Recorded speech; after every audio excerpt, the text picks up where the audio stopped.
Hey, welcome back to another episode of the Awake and Alive podcast.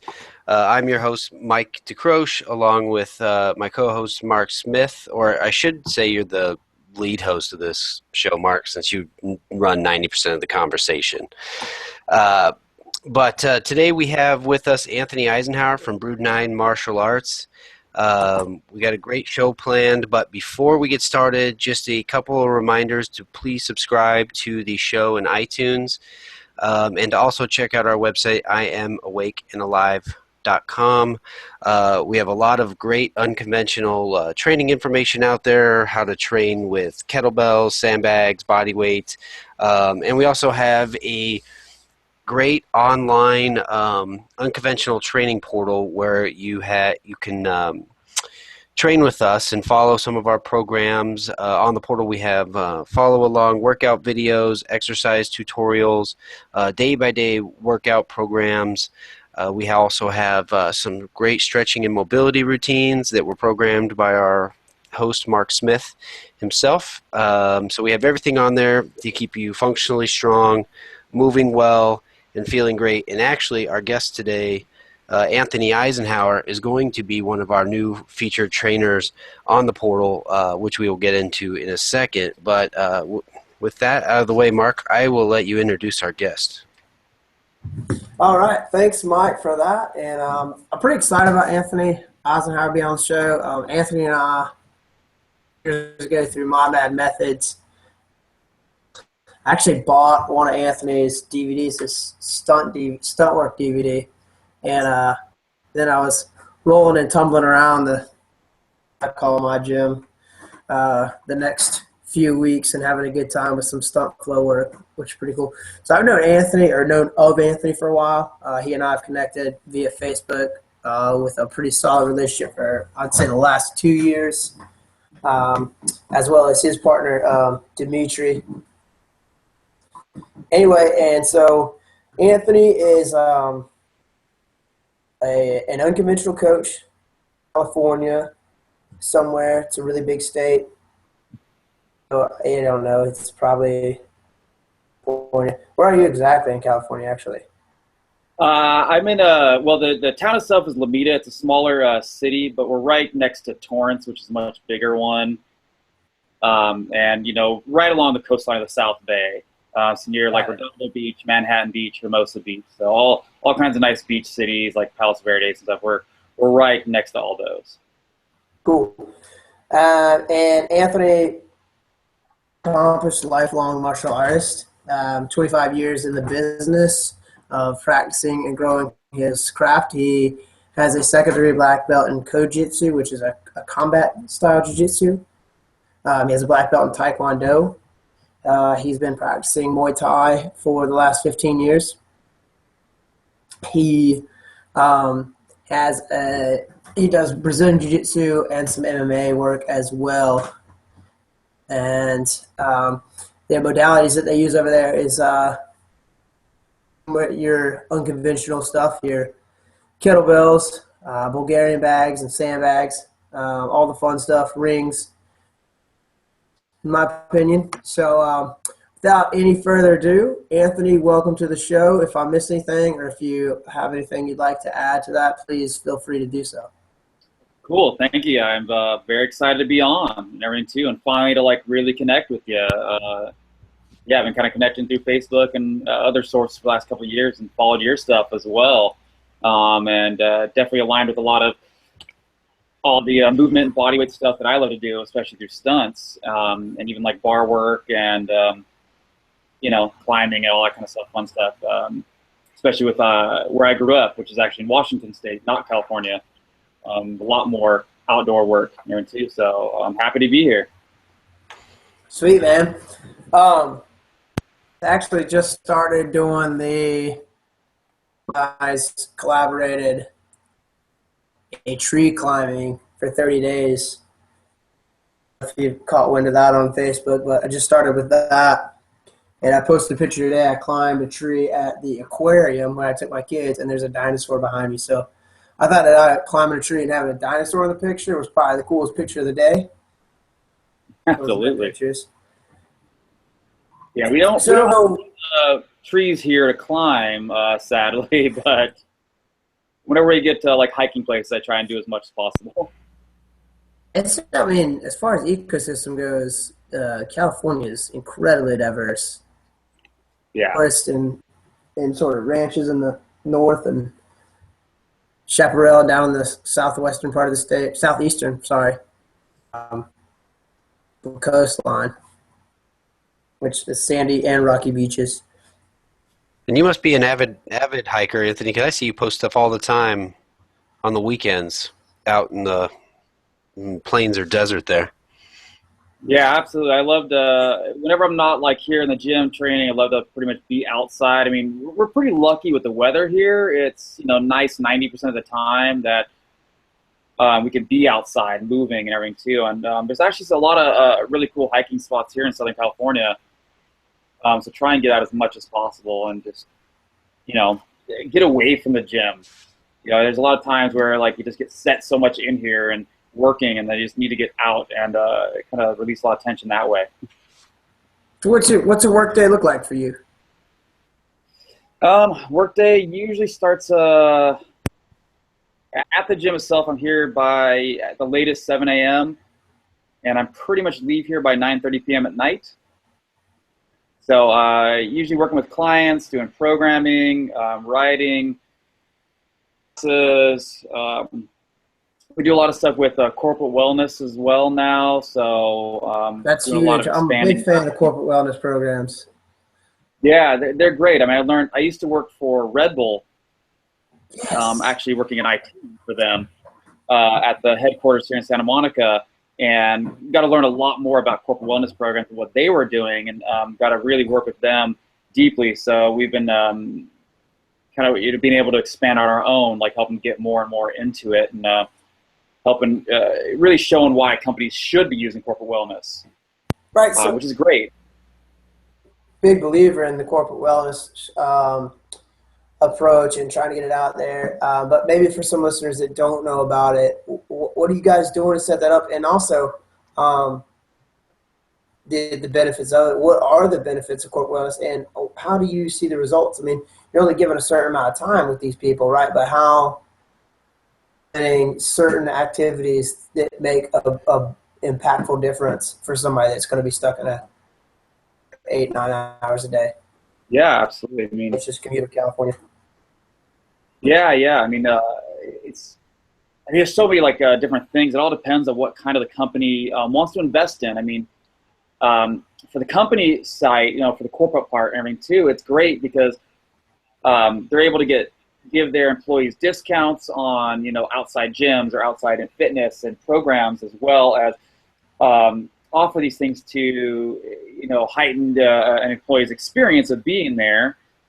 That's kind of one. Another one is if they have in-house programs, which we help with a lot, which we actually go to the place and we teach like workout classes, nutrition classes, all depending on how much they kind of want to get involved. And we've seen a lot of, their health benefits and everything too. Like the costs go down for the actual corporate side and everything too.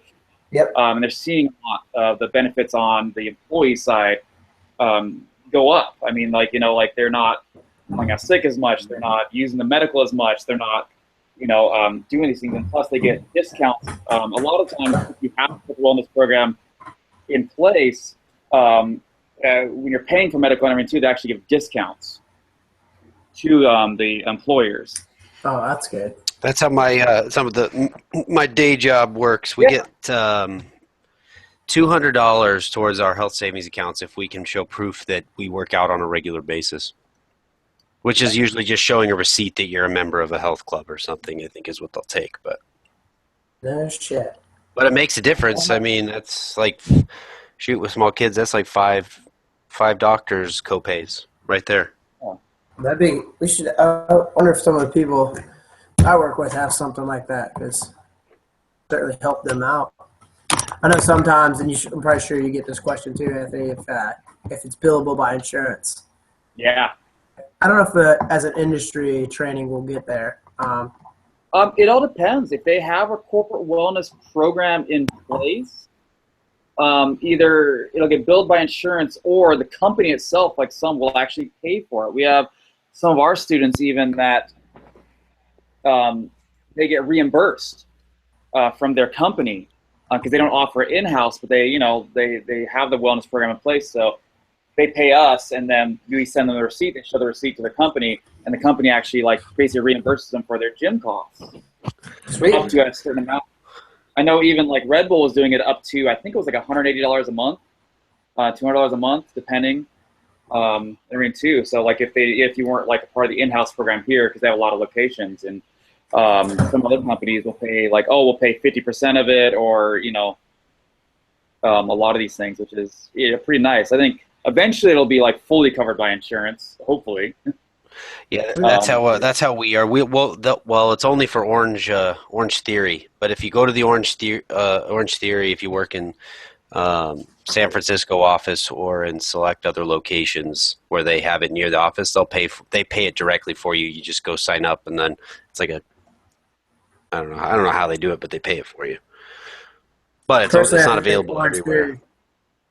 Like another one of those fads. Mm-hmm. Kind of like seeing what their program is. Seems like you burn out pretty quick. Doing a circuit, jumping on a treadmill, going back to a circuit, jumping on a treadmill. Same thing over and over every workout. Yeah, it's like I just think about it for a year. I was like, that would be. But hey, you have a heart rate monitor on, and you can make sure you're in the orange zone the whole time. Is sure. Yeah, I've never actually seen it and stuff, but I never actually won. Loose theories. It's clever marketing, but yeah. Yeah. Anthony, you tell us about the project you just did with Mark. A little bit. So yeah, a lot of people that listen to our show probably know who Mark DeGrasse is. If they don't, Mark DeGrasse is one of our partners. He's like, the website looks so sexy, to be honest with you. No, absolutely. And the reason because my face is on the website a lot, but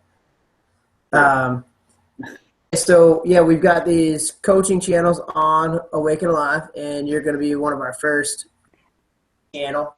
Has their own like, hey, this is my program, and he just came down to where you're at, or up to where you're at, and you guys did a whole bunch of work, and without too many spoilers, but definitely get everybody pumped up.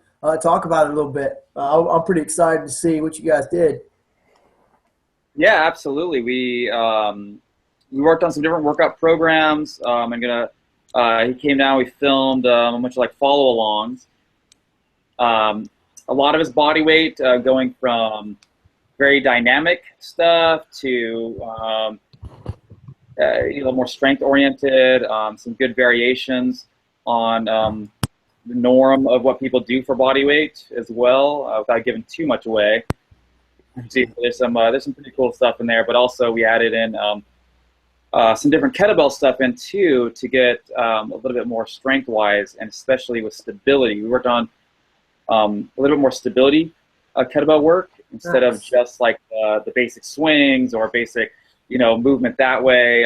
Worked on a little bit of flow work as well. Kind of the stuff that I like to do with when I add like body weight to the kettlebells to our body weight program as well. We have I'm pretty excited about it. We filmed over here a few hours, and it was pretty exhausting, but lots of fun. I'm excited to see how it all turns out, and we're creating like workout plan as well to put with it. So we have a written out thing as well as all the follow-alongs on the coaching side on there as well. So. You must have been pretty tired filming 3 follow-along workouts in a single day. That's quite a lot of work. Big film days are brutal. Ever tried to make a video? This was 6 years ago. A guy here in town, he's really good with the camera, really good with editing, and it was a concept piece. We came up with this video. Maybe it wasn't 6 years ago. Maybe it was 4 or 5 years ago. I think it was 2012 because it was a doomsday theory.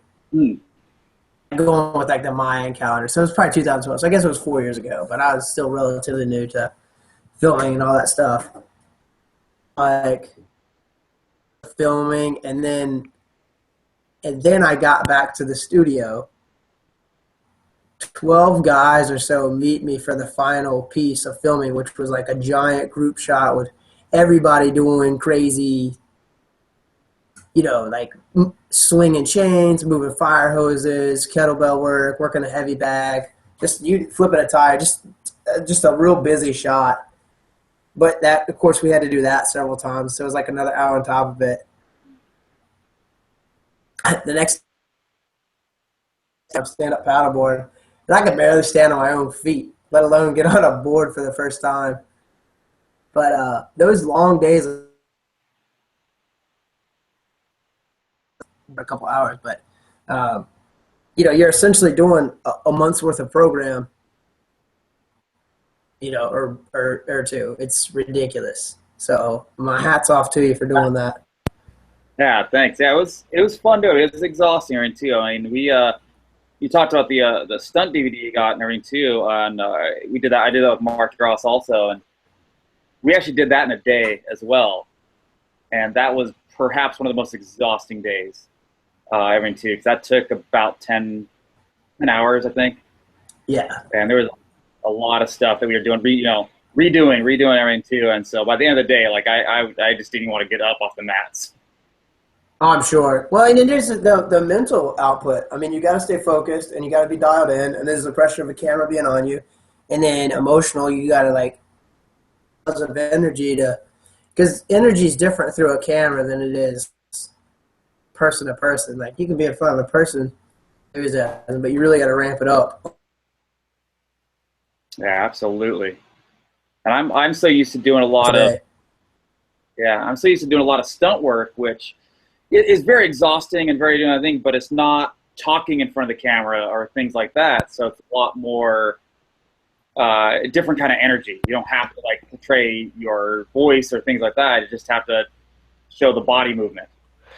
So by stunt work, do you work in the film industry too? I do. I mean, I started with the Power Rangers and stuff. That was my very first foray into it, which was about 17 years ago now, doing all the stunts for Power Rangers in Space with the Blue Power Ranger, and then in some villains and other stuff as well. But I've worked on Alias, Dark Angel, a show called Birds of Prey. That's what I'm talking about. Sorry. Dark Angel was such a good show, and it was like highly underrated. I'm a big sci-fi nerd, and it was some of the best science fiction out there. And what channel was Dark Angel on? I never even heard of it. It was early Jessica Alba. Like it was like her start, and these people that have been tested by the government and basically were like being turned into superhumans, like to be used in the military, but then they escaped and they were being hunted down, and it was pretty freaking sweet. It was awesome sci-fi. So did you ever get up close and personal, Mark, with Jessica Alba when you were stuntman for Dark Angel? The stuntman, that was Anthony. You got distracted when I said Jessica Alba. Now you got all confused because you're thinking about Jessica Alba. I know. I was picturing her in my mind, and I'm sorry. That's all right. I was nerding out over here. Anthony, anyway, Anthony still had other. Yeah, no, I mean, I got to work with her and meet her and everything too. Very, very cool person and everything too, because I got to work on a lot of the same shots. I worked on the second season of it, a handful of episodes, and so, yeah, I mean, I worked with her. I worked with Jennifer Garner directly on Alias, which was a lot of fun. And then I was pretty much on every episode of a show called Birds of Prey, doing a lot of stunt work on that. But that was a very short-lived show. That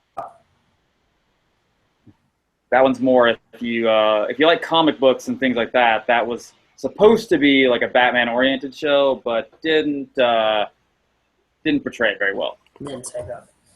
Interesting. No. I know one stunt guy here in town, and he's pretty awesome. it's cool work. Have you ever been injured doing it? It's got to be kind of dangerous. Um, yeah, I mean, it's funny. I fought professionally, like MMA, pancration, Muay Thai, for 8 years straight, even while I was doing it, and I never once got injured during like fighting. You know, besides bruises and stuff like that. But I've dislocated my shoulder doing stunts. You know, popped fingers out of place. I've like cracked my neck wrong. There's been a lot more injuries, obviously like twisting ankles, things. I've never been severely injured doing it, but gotten way more injuries doing like stunt work than ever doing actual real fighting. That's funny. What do you think? What do you think that is? Is that because maybe the impact's greater, like on the falls and in those sort of scenes? Yeah, it's the impact. It's also, and I wrote actually an article for My Mad Methods a little bit about it too, was it's the continuous, especially depending on what you're doing for stunts, especially if you're doing like background stunt work. You know, like if there's a big shot and you see the guy like falling from the building in the background. So that guy has more takes than most because it doesn't matter what he's doing as much as what's everything else around it. So he could be doing it perfect.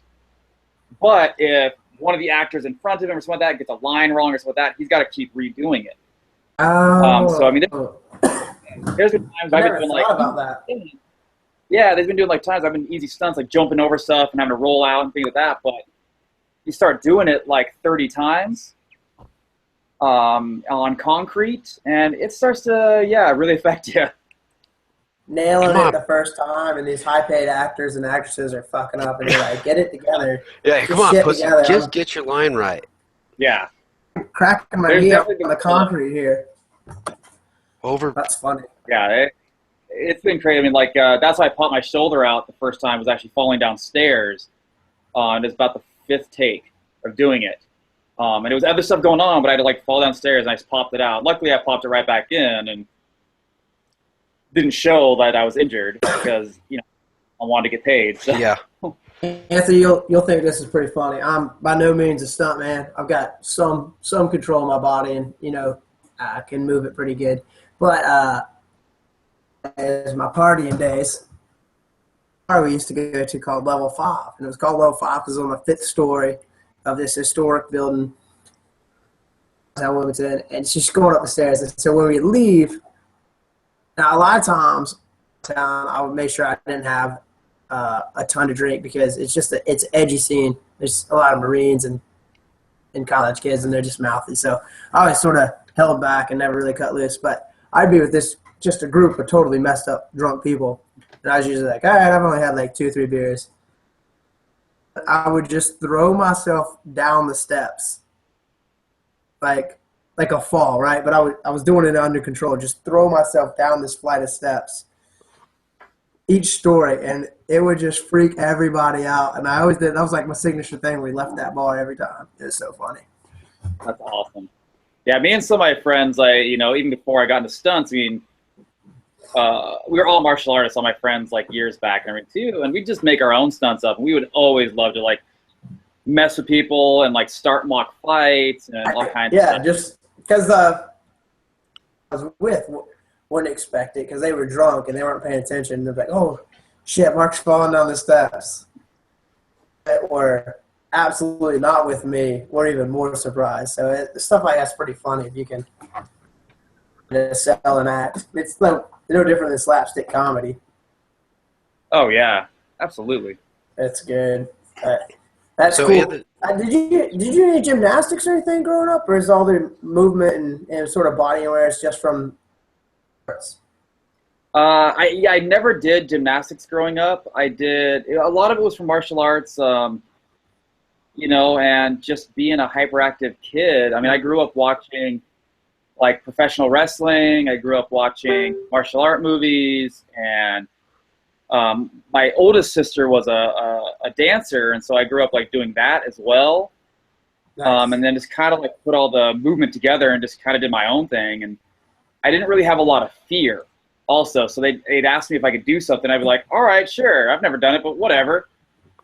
I'll try it. I didn't actually take gymnastics until I was like 23. I decided, just because it was like cheap at like a community college, and so I decided, oh sure, I'll take some classes. Why not? This will be fun. I did, and I'd never learned like anything directly, just what I could from different martial arts. When you took gymnastics as an adult, I'm sure that you probably had a much higher learning curve than other people due to your background in both dance and martial arts. But in terms of the world of movement, what was specific towards skill acquisition through gymnastics that you hadn't already acquired through the other stuff? Like, what were some things that's really stood out from that? A lot of it actually was probably like some of the like back tucks and even front flips, like being able to land them. I've never actually perfected those, like the landings and a lot of stuff, which works good for stunts because you don't really land them. There's different ways to do it. But a lot of being able to actually land your techniques and everything too, I'd never really learned how to do any of that.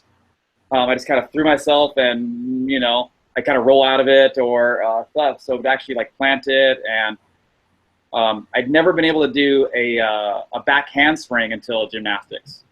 Huh. Interesting. That's it's weird. Like all the stuff, like, all the forward stuff, but not the backward stuff.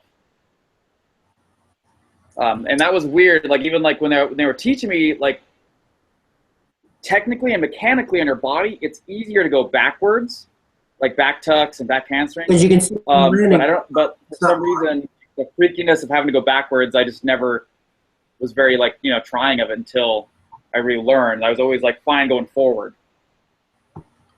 Yeah, it's when you go backwards, you can see the whole time, like where you're going and where you're gonna land. But forward, a punch front is completely blind, landing and everything. You just got to know when to open up. Yeah, I started gymnastics as an adult a few years ago and worked pretty diligently for, it's about a year and a half, and then haven't been back. I would normally be there right now at this time period. Mike, way to go. I'm just kidding. I hadn't been like me. Just my work schedule changed, and I started picking up clients late Tuesday nights. They had this open gym for adults on Tuesday nights. I think it was $10 or something like that. And it was pretty cool. It was well worth it, to go.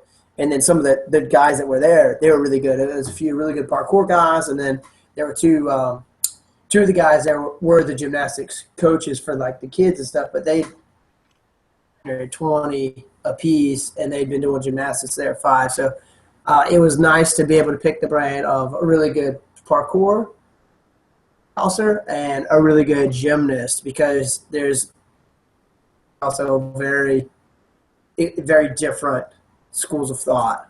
And so just to have that blend and that hybridization, as I was sort of, hey, how do I want to work this into my own movement practice? What am I here for? What am I trying to get out of it?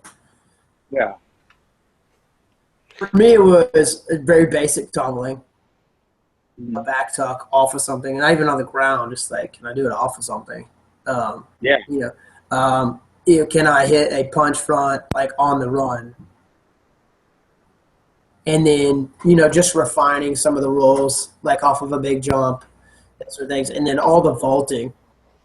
Parkour really was attractive to me because what parkour is, it's A to B as efficient and smooth as possible. So if I take out all the tricks, what's necessary is the vaults. And so I really focused on that. Like, what's the smoothest way to find a line here? 5 or 6. Like maybe I've only worked on 5 or 6 vaults and gotten pretty good, but how can I get a really smooth line here? And so that was a pretty cool thing to explore as well. So Anthony, is there any like story behind the name Brune 9 Martial Arts, or how did you come up with that? Ask that question. There is. So the martial arts obviously is self-explanatory, but so Brune 9 originated actually all the way back in 1996, and there was literally 9 of us. Grown up in a small town called Aberdeen, Washington. We were all martial artists. We've been trained together. We were all just this deep family coming from broken homes, coming from, you know, all these different varied backgrounds, but martial arts was our way to connect with each other. I mean, we're all this tight-knit family that kind of came together. And one of my really good friends, Hank Woon, he was a storyteller. And he actually created the name Brood 9 to basically call ourselves something, which brood is mostly associated with the insect family of tight-knit, family, or this all on the same kind of path. And it was the same kind of thought process, and that's what we all were at the time. And it helped me kind of drive into the future of what I wanted to become. And so I kind of stole it from him. Well, I asked him, but stole the name from him because it really originated, with me, and like really showed like where it came from and where I wanted it to become. Still have that old essence of a tight knit group on like the same kind of path. I like that. That's awesome. That's killer story. For early in your story, I thought you were going to go the direction of all 9 of us decided to open a gym together, and I was going to say, "Oh, a nine-person partnership. How'd that end up?" But no, they're sadly not. like your version better. Only a few of us actually still talk all the time, and only a couple of them still are in martial arts. Really? Is there like? Yeah. I mean, is there a sense of like homecoming? Like, do you see those guys? If you guys all go back home for the holidays or something, still? Yeah, a little bit. I mean, it's still like you said, right? Like back and everything too. There's still that connection, and there's the stories, and we still have that that presence together. And it's nice to be able to see them whenever I can. But it's also kind of cool to see like the different paths people did. What they kind of built out of it itself, even out of like this friendship and everything too, how it kind of evolved. So I think it's really something unique about doing martial arts, practicing martial arts with other people, because I've done a fair amount of martial arts, and for a while I was super, super serious. Like my days, and I lived with my parents, so that's like every martial artist's dream, right? Because I looked at Muay Thai in the morning, the gym in the afternoon, and jiu-jitsu at night for 6 days a week. Absolutely. I got pretty good pretty quick with that kind of schedule, and a fair amount of natural aptitude and a willingness to really get good at it. So I did that for a while, and I find myself kicked in, and my martial arts practice now will be a little bit of heavy bag work just to make sure I don't become an old, slow, fat piece of shit. Maybe some pad work with my dad holding it, but not like it used to be, 10 years ago. Where it's just like lightning fast for, just all day. And then we joke, I have a biannual jiu-jitsu roll with my cousin who started doing jiu-jitsu, because he's like the only person I know that practices it without me having to like on a time when I'm normally working. So that's kind of funny. But I find myself thinking back to those days and those friendships, and it's weird. Like, it's this sense of brotherhood that like you can't shake or break. Like you're talking about, some of these people don't practice anymore. And I would say I don't practice martial arts. I a few skills every now and then, but I certainly don't practice martial arts more. Guys have stuck with it. I mean, a lot of these dudes are gone to get their black belt by this point. And, guys that I've crossed paths with, like when I moved and then got back into it in another town, it's like you make these inseparable bonds, and it's weird. Like the stage of life that I went through with some of these guys moved from that, and I think it's part of it is because of the martial arts.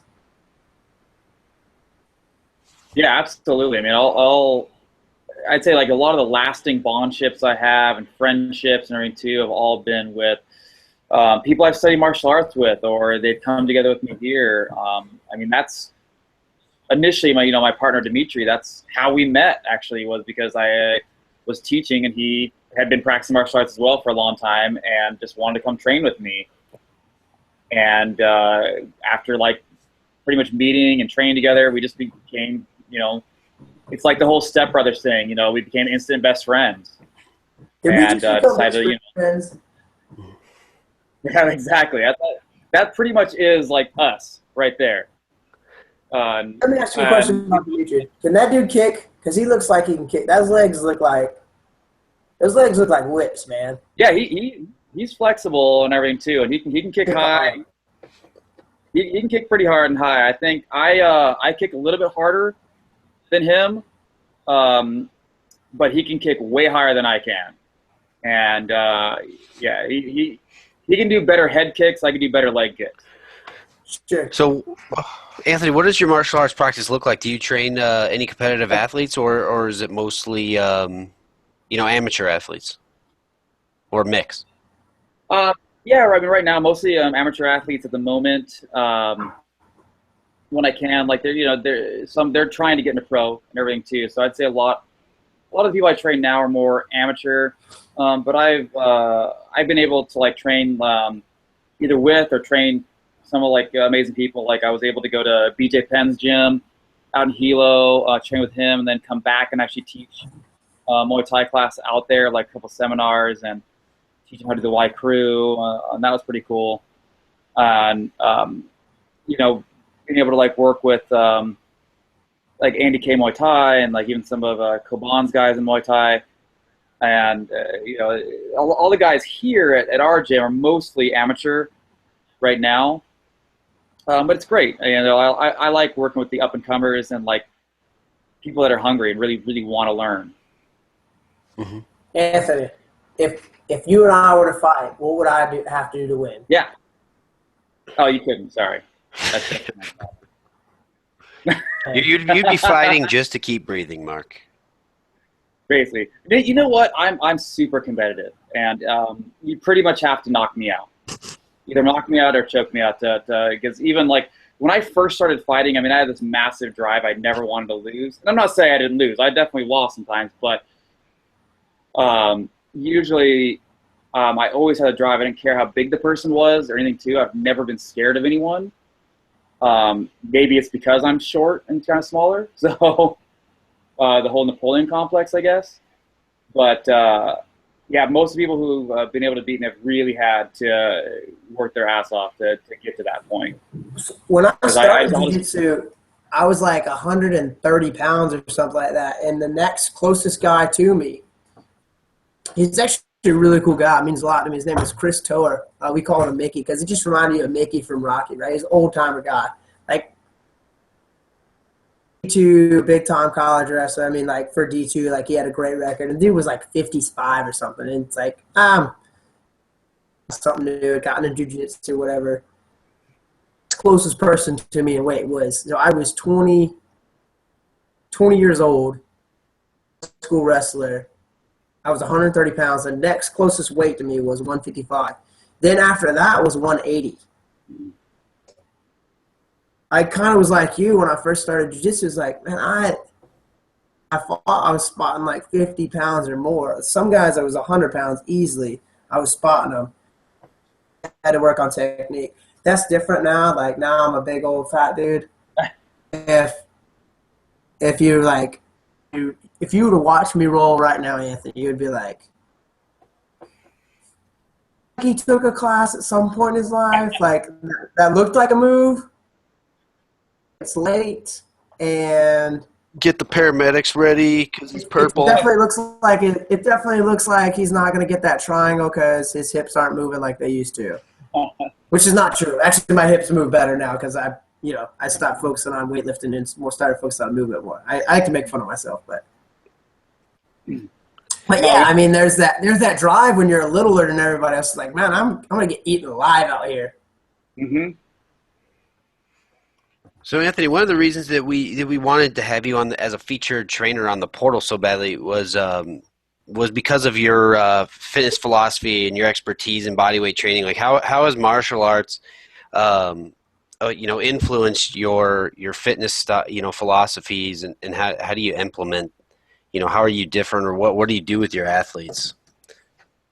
Sure. I mean, I'd say like definitely martial arts and then eventually stunts really kind of developed my whole bodyweight style and everything too. A lot of the stuff I do and what we do, just a lot of movement, a lot of ground movement, the jiu-jitsu stuff, a lot of animal movement. I love flows, be able to, and using, especially through like close combat martial arts, like, jiu-jitsu, even like Krav Maga styles, and even wrestling and everything too. We use a lot of the same kind of techniques from that. You use other people as your body weight, or using them as tools, like to be able to climb around them and use the fitness that way. And I really kind of developed it through martial arts. And one was the same kind of thing as Mark said. I grew up lifting weights. That's what you did. You lifted weights, and even though I was training martial arts and I was fighting, but you go to the work, you do your weight room stuff, and everything too, and you're heavy lifting, heavy squat, everything, everything's heavy. But I wasn't very flexible. I wasn't doing things, and until I really started doing a lot more movement, a lot more tumbling aspects and everything too, I realized I was getting stronger, getting more mobile, and developing myself and then athletes later on much better, and even keeping weight down easier than I was able to be then. I mean, it's strange to think when I was 17, I started basically professionally fighting at 17. I'm in better shape pretty much now than I was then, even though quite a age gap. What kind of I guess, Mark, I know this question is going to piss you off because movement is so dear to your heart. But Anthony, where do you see, or what is the place for a movement practice in a martial arts, like a competitive fighter's practice? Because there's a lot of people that blame, Ido Portal and Ido Portal distracting Conor McGregor from his actual fight training and being the reason that he lost that first. That's bullshit.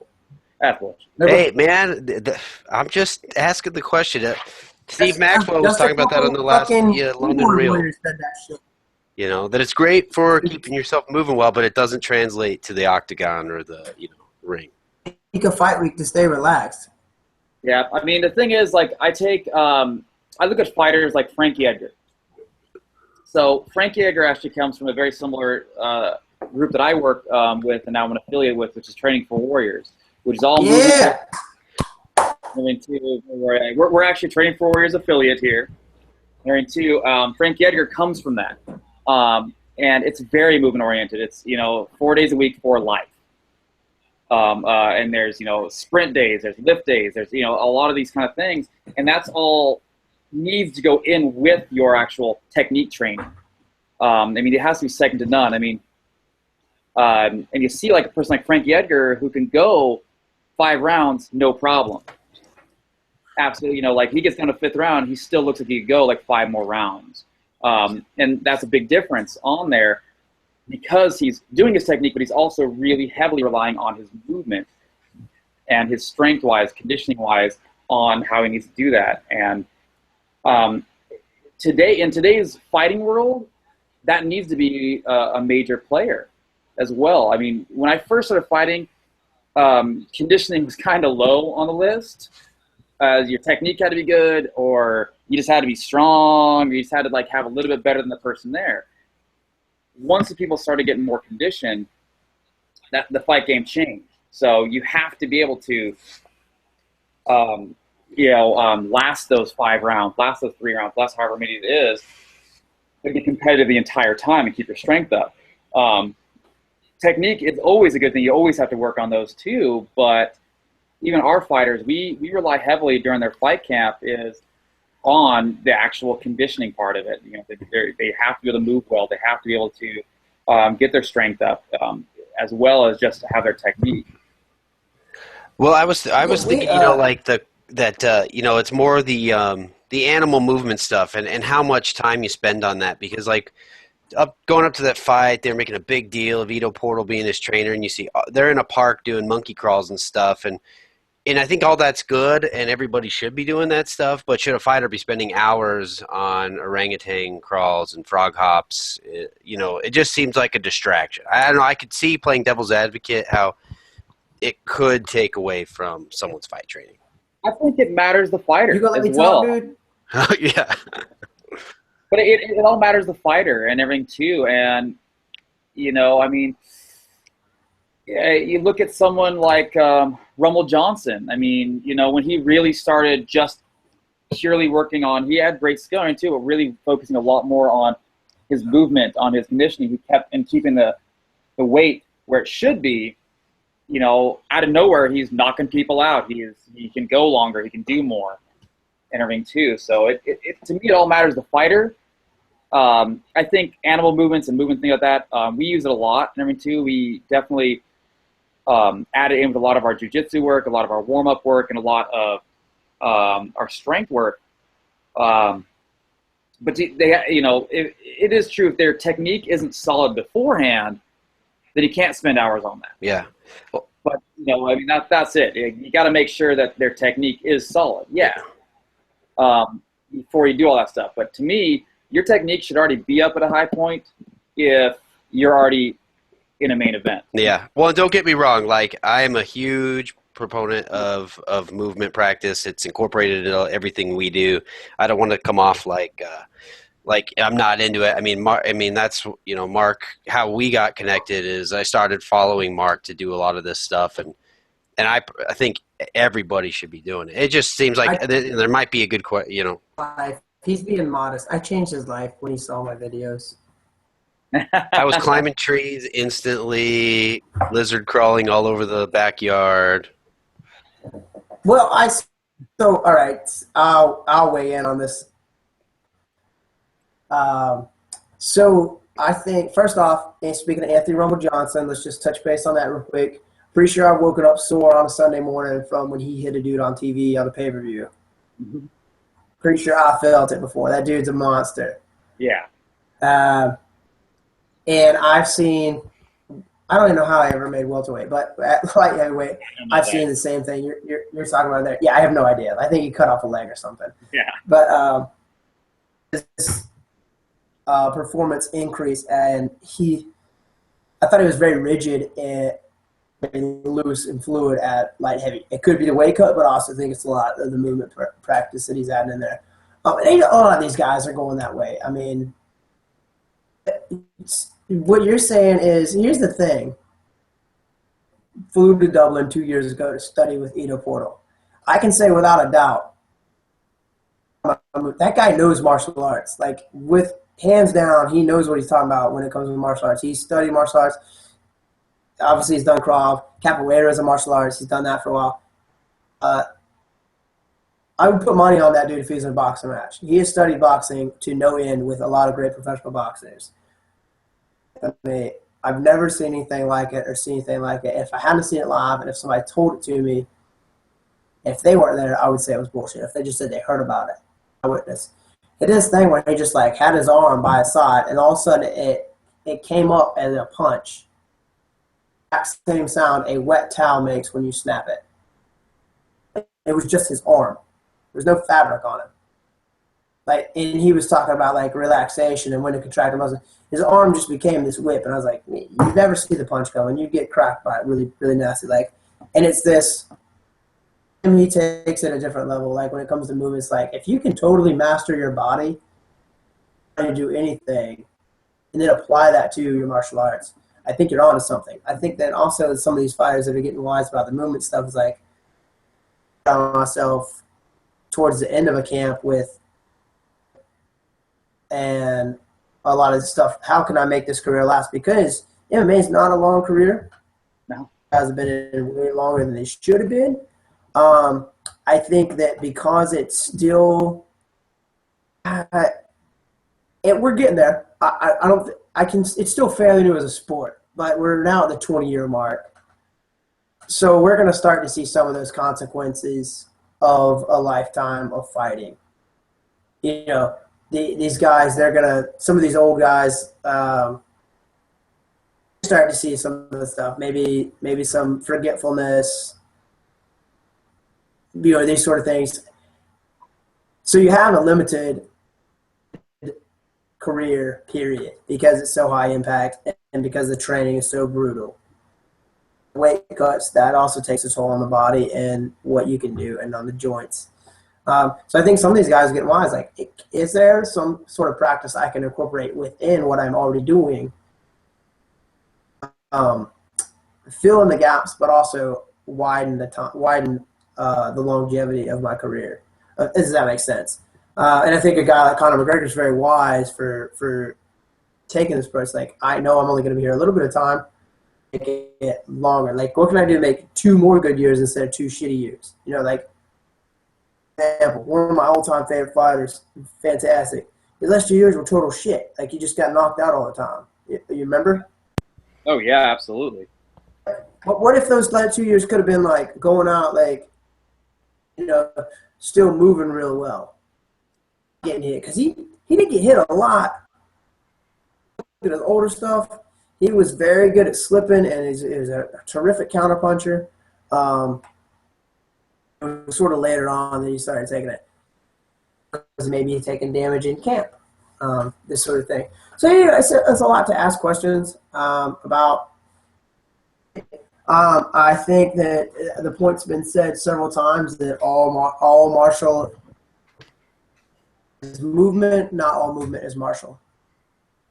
And that quote's been thrown around. You cannot ever separate martial arts from movement. You can separate movement practice from martial arts. Like, have you ever seen me do the game, the hieroglyphic game? It's where I'm against the wall. I'm against the wall. I play music. I have 2 rules. One shoulder has to remain in contact with the wall at all times, and one foot has to maintain contact with the floor at all times.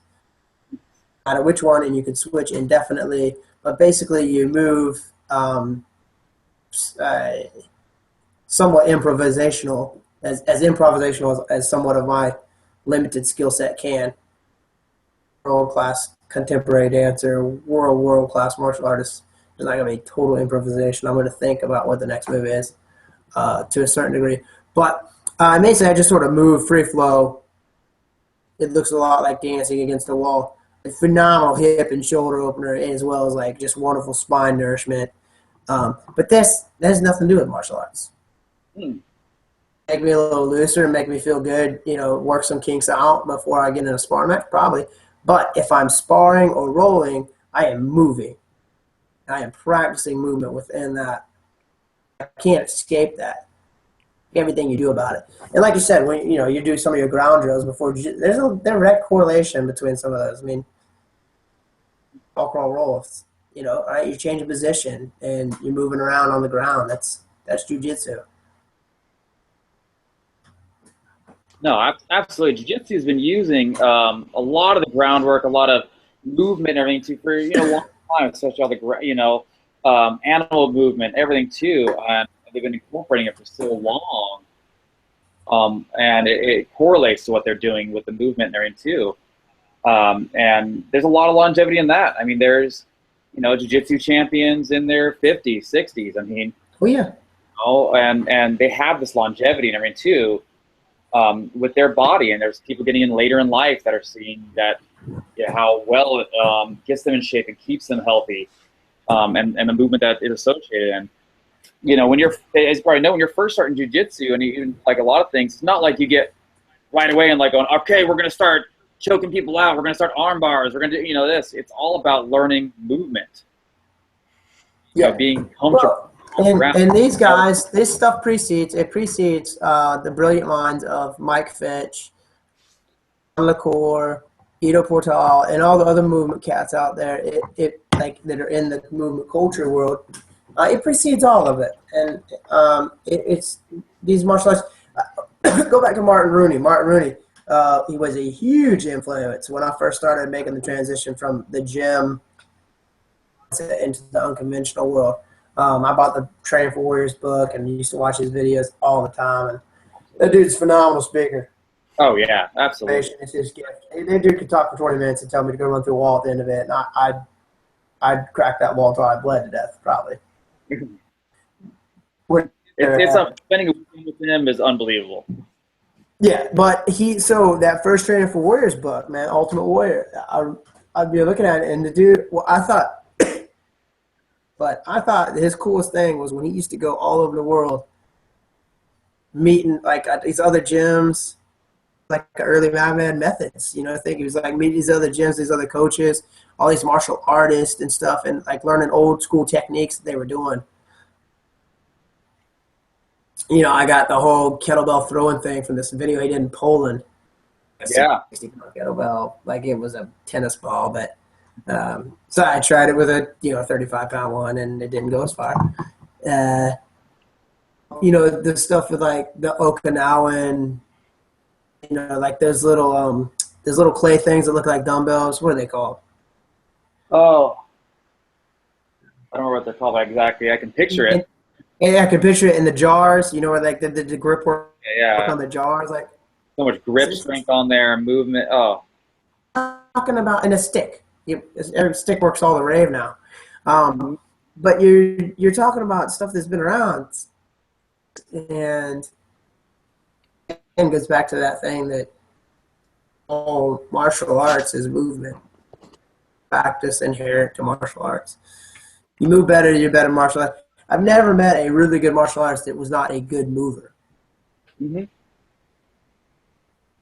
And one thing we tell all of our guys here is, even like the competitors and stuff like that, is, there can be a difference between a fighter and a martial artist. A martial artist can be a great fighter, but not all great fighters are great martial artists. Yeah, I was thinking about that one, martial artist and mover. I said, I've never met a great martial artist that's not a great mover.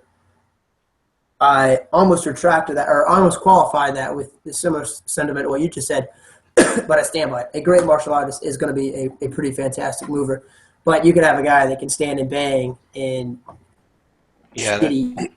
like you can't move anything else. You could be a black belt in karate, but you're not going to be a great fighter, a great warrior. That's like a totally different thing. Yeah, absolutely. I whooped a lot of black belts' ass just because I was more tenacious and could fight.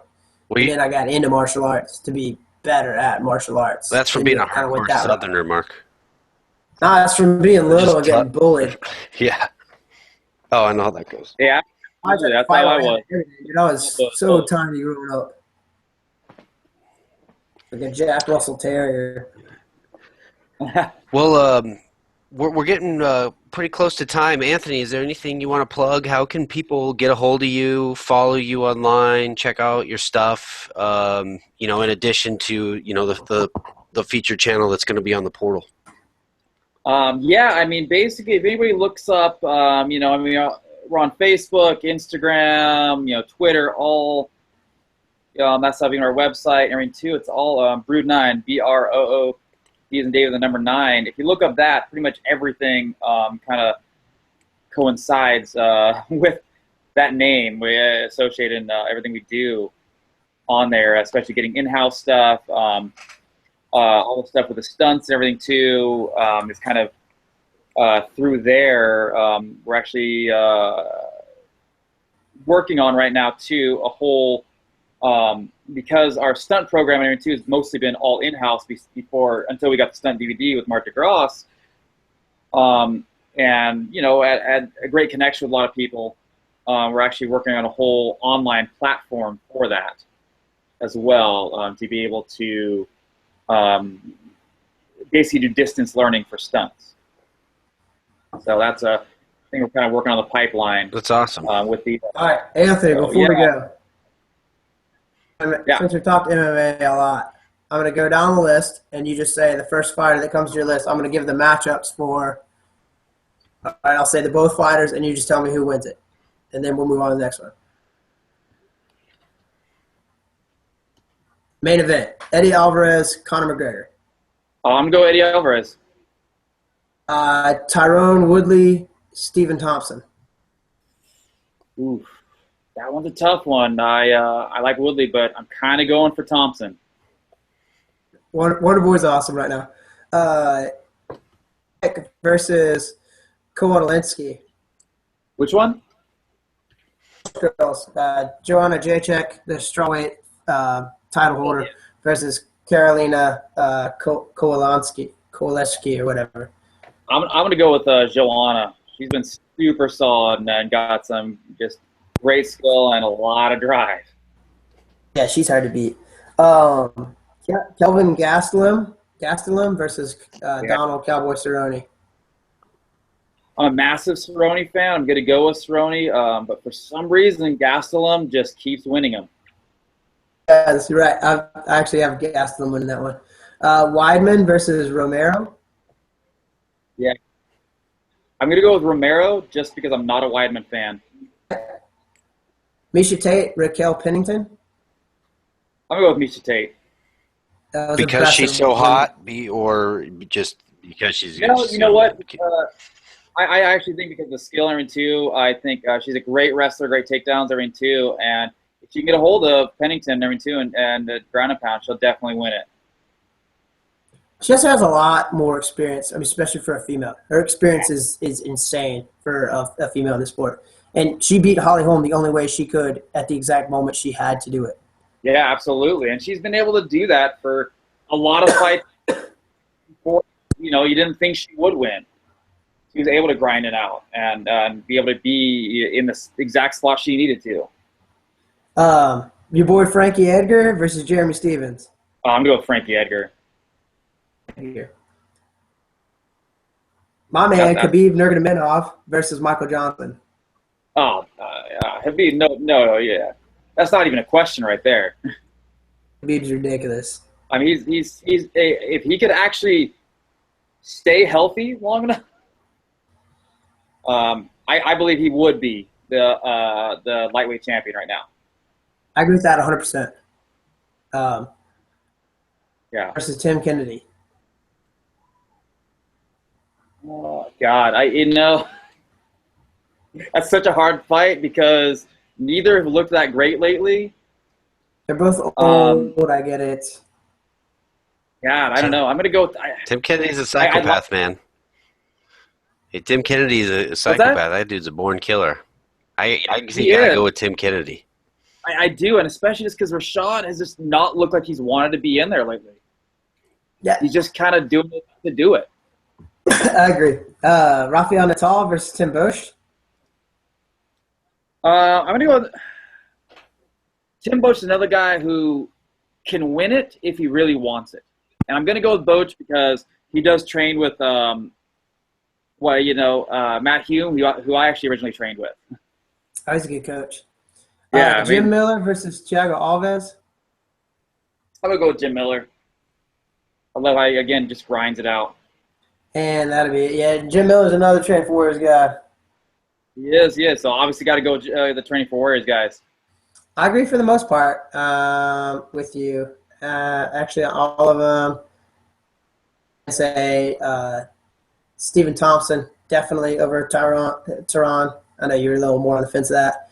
And I'm going to pick Conor McGregor. I am a big Conor fan. And I actually think I think his knockout power translates in the 155. And Nate was just too big for that knockout power to actually work. But I do think he has knockout power against a guy like Alvarez. I think it all matters. Alvarez goes and he really wants it, he can beat him. Alvarez is a guy, if he really wants it, he could beat just about any guy out there. Right. It's just when Alvarez comes in. I think Conor right now is winning maybe the brain games with him. Yeah. I will say it was interesting against Nate because the brain games didn't really work on Nate. No. It's cool to see even Conor to be able to fight 2 fights against a guy who wasn't beat or, psyched out before it. Yeah. Had just about everybody ahead of time. And that's perfectly good. Like that, even without the talk back in the day. I mean, he just had this invincibility about him, and you could see it on people's faces back in the day. Oh yeah. I'm gonna lose because it's Anderson Silva. Everybody loses. Yeah. So there's something about the mystique. So anyway, yeah, it's gonna be good. Believe it or not, I'm actually missing that card. I'll be on a massive annual fishing trip. It's like a 5-day fishing trip that I go on every year. Ooh. So that one, but it wasn't on the calendar when the trip was on the calendar. The trip gets planned a year in advance. Yeah, I'm actually going to catch that one, but a lot of the ones lately I've been missing just due to other stuff going on and everything too, and I've been skipping a fair amount just because it's just a bunch of hype trains. Like this actually is a card I'm interested in. Yeah. Like all the fights I would want to see versus like, hey, come see CM Punk because he's CM Punk. Like I don't give a shit, Yeah, no, I definitely missed that one. Right, and like Bisping Henderson, not really sold out on the fight. They've already done it, and I think it's kind of a disgrace to Bisping, who I'm pretty excited that he's actually worked his way to get there. After absolutely. Years and years, like, dude, why are you gonna throw a number ranked Henderson at him who goes down every time his chin gets touched in a fight and somehow might win? Mm-hmm. Nothing to take away from Henderson. He's a legend. But anyway, that's it, dude. We can sit here and chat UFC, MMA all night. I think it's cool that's relevant to both of us and how we've kind of our careers with the background. Obviously, yours is more extensive than mine. But yeah, man, dude, thanks for coming on the show, dude. It's so awesome to actually touch base with you. Finally after just Facebook chatting for 2 years, and thanks for being a part of Awake and Alive, man. This is so exciting that we get to bring on so many really cool coaches to help grow the database so that our members have a variety to choose from. And maybe your style suits them better than my style or Mark's style or Donica's style. But, that's what's cool about having different coaches in one spot is you can kind of find who you gel with and whose approach makes sense to you, because everybody's is different. Yeah, or just match your mood to one of these guys. If you're not into a hardcore kettlebell day, change it up with some body weight workouts or whatever, or some movement, some nice flowing movement, relaxing movement with Mark Smith. Yeah, absolutely. That one exactly called program. Very on here. No, just your movement days. Light a candle, do some movement and recovery. Them days are pretty brutal, actually. Well, cool, man. I think that's all we got. Mike, do you have anything? We're not doing any specials or anything right now. Just businesses. No, just if we are offering 20% off a lifetime membership. If you want to train with us, it's an incredible deal. You get access to all current programs plus everything we add to the portal in the future for normally $149, but if you enter promo code lifetime20 lowercase lifetime20 you get 20% off a lifetime membership, which is right around $119, which is just I don't know. I think that's an incredible deal because as long as you have an internet connection and we exist, you can train with us for life. So Sweet. Check that out. Consider joining. Consider training with Anthony, with Mark DeGrasse, and everybody on there. So, yeah, thanks again, Anthony, for joining us. It was a pleasure meeting with you and hearing about all your stunt stuff and what you got going on at the gym and everything else.